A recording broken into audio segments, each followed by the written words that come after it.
नमस्कार, मैं हूं अर्जुन चौधरी और आप देख रहे हैं महाराजगंज लाइव। हम इस समय मौजूद हैं जनपद महाराजगंज के सिसों ब्लॉक अंतर्गत सोनबरसा ग्राम सभा में, जहां कुछ दिन पहले भ्रष्टाचार का मामला जो है उजागर हुआ था और जिसके तहत जो है यहाँ जो शिकायतकर्ता थे वो जो है ब्लॉक पे भी अनशन दिए थे और कुछ दिन पहले जो है धरना प्रदर्शन जिले पर जो है दिए हैं और लगभग 4 दिनों तक वह धरना प्रदर्शन चला और बाद में उप जिलाधिकारी महोदय के आश्वासन के अनुसार जो है वह धरना समाप्त हुआ और जो है निष्पक्ष जांच की मांग की है। आइए हम उनसे बात करेंगे और जानेंगे कि मामला क्या रहा है और ये जो है क्या चाहते हैं अपने ग्राम सभा के विकास कार्यों को लेकर के या भ्रष्टाचार को लेकर के। आइए हम उनसे बात करते हैं। क्या नाम है आपका? जी, मेरा नाम संजय निषाद है। मैं सिसवा ब्लॉक के ग्राम सभा सोनबरसा के रहने वाला हूँ। आपके ग्राम सभा में क्या जो है मामला था जो आप अनशन लेकर के या आंदोलन जो किए हैं? दरअसल हमारे ग्राम सभा में जितना भी विकास कार्य हुआ है ग्राम प्रधान जी के मार्फत उस सभी कार्यों में भ्रष्टाचार हुआ है। इसकी आवाज़ मैं लगभग सन 2023 से ही उठा रहा था। मैं बार बार बता चुका हूँ कि मैं राज्य सूचना आयोग तक भी गया था और भी जिले के जो भी आला अधिकारी हैं, इससे संबंधित जो भी आला अधिकारी हैं, डीएम हो, एसडीएम हो, सीडीओ हैं, डीपीआरओ हो, यहाँ तक मंडलायुक्त और मुख्य सचिव तक मैंने लगातार लिख के दिया, लेकिन कोई कार्रवाई नहीं हो पा रही थी।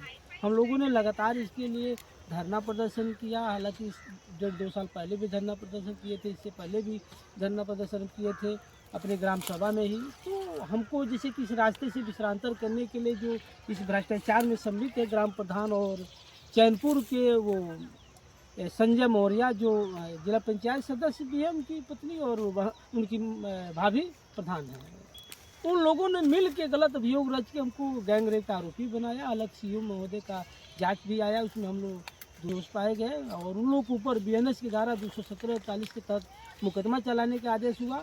और फिर हम लोगों ने अभी 16 फरवरी को कर्मिक अनशन पर बैठे थे, कर्मिक नहीं अनिश्चितकालीन धरना पे बैठे थे। उसके बाद धरना को हम लोगों ने 17 जनवरी से भूख हड़ताल में तब्दील कर दिया। तो लगातार हम लोग बैठे रहे, डटे रहे, लेकिन बड़ी लड़ने भिड़ने के बाद डीएम महोदय के आदेशानुसार वो जो अतिरिक्त एसडीएम होते हैं विनय यादव जी, वो आए। उन्होंने वादा किया, लिखित उन्होंने दिया कि हम 3 दिन के अंदर आपको बताएंगे कि फिर पुनः कब जांच होगी, क्योंकि अभी जो 17 जनवरी को जांच हुआ था, क्योंकि हम लोग लड़ने के बाद फिर जो जुलाई में जांच हुआ था, उस जांच के मातहत जांच में पाया गया कि भ्रष्टाचार किए हैं। भ्रष्टाचार पर उनको निलंबित किया गया था, ग्राम प्रधान जी को निलंबित। अच्छा, ग्राम प्रधान जो निलंबित हुए हाँ, थे कितने दिनों के लिए?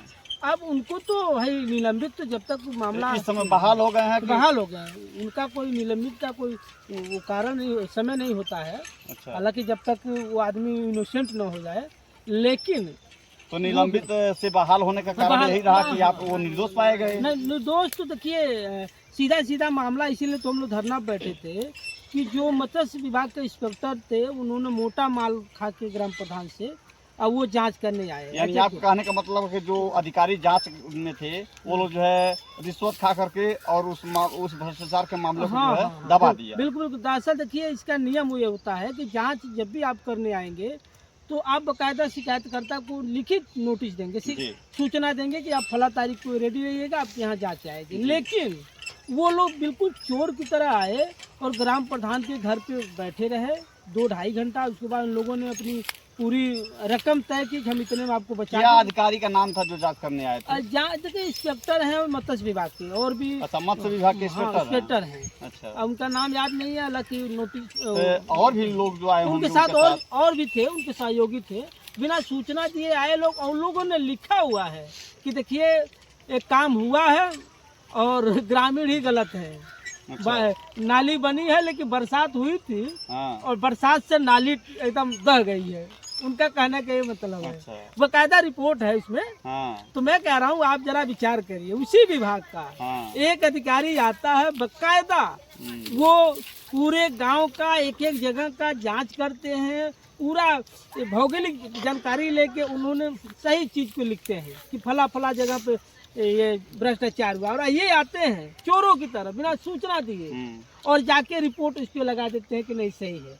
उन्हीं के रिपोर्ट अनुसार उनको बहाल कर दिया गया। तो हम लोग मांग कर रहे हैं कि आप फिर से जांच कराइए और उसमें देखिए जिसका रिपोर्ट गलत हो जी, हमारा उसके ऊपर लड़ाई, कार्रवाई हाँ, हो। तो हमारा लड़ाई सिर्फ अब ग्राम प्रधान से नहीं है, हाँ इस व्यवस्था से है, इस सिस्टम से है जी कि इस व्यवस्था ने किस तरह एक आदमी आता है, एक अधिकारी उसको बहाल करता है, जी। एक अधिकारी उसको दोषी ठहराता है। इसमें जी। गलत कौन है? तो गलत के खिलाफ, गलत को दोषी को एकदम सजा मिलना चाहिए, इसके लिए हम लोग लड़ रहे हैं सिर्फ। तो आप जो है जिले पर धरना दिए हैं, तो वह धरना कितने दिनों चला और कौन जो है आपको आश्वासन दिया, क्या आश्वासन में कहा गया?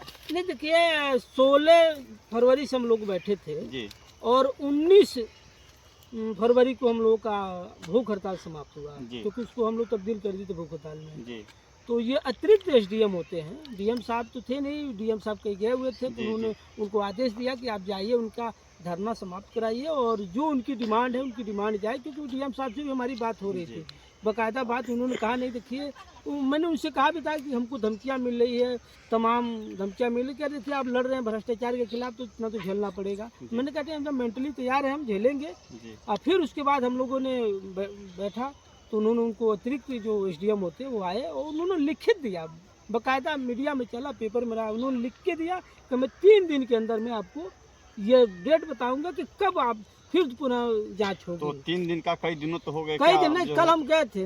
देखिए ये तो भारत का यही सिस्टम, यही व्यवस्था है। जी ये अधिकारी होते हैं, इस देश के नेता होते हैं, वादे करते हैं, जी लेकिन जनता से समय वादा पूरा नहीं करते पूरा हैं। नहीं के वादा खिलाफी ही करते हैं। वो तो जहाँ जनता जागरूक है, लड़ने वाली है, जी। तो अपने तो अधिकारों कल आप के- गए थे तो क्या जो है हुआ? कल गए हम एसडीएम साहब से मिले, तो एसडीएम साहब ने बुलाया और फिर से उन्होंने कहा कि नहीं, मैं आपको 2-3 दिन में बाई रजिस्ट्री आपको लिखित सूचना दे दूंगा जी। कब आपका जांच का डेट पड़ा है।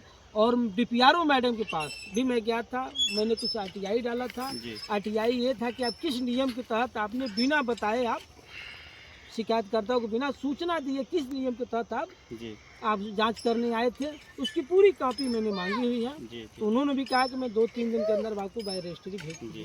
दे दूंगी। आप लोगों ने देखा कि जो है किस तरीका से भ्रष्टाचार के खिलाफ जो है ये लड़ रहे थे, और भ्रष्टाचार में दोषी पाए जाने पर जो है प्रधान निलंबित हुए, और फिर जो है जांच पे जो है वह बहाल हुए, और फिर उसके खिलाफ जो है इन्होंने शिकायतकर्ता संजय निषाद जो है जिले पर जो है अपना धरना प्रदर्शन भूख हड़ताल जो है किए हैं, और वहाँ से आश्वासन मिला है निष्पक्ष जांच होगा और जो भी दोषी होगा उसके ऊपर कठोर कार्रवाई होगा। आप देखते रहिए महाराष्ट्र लाइव। मैं हूँ अर्जुन चौधरी, नमस्कार।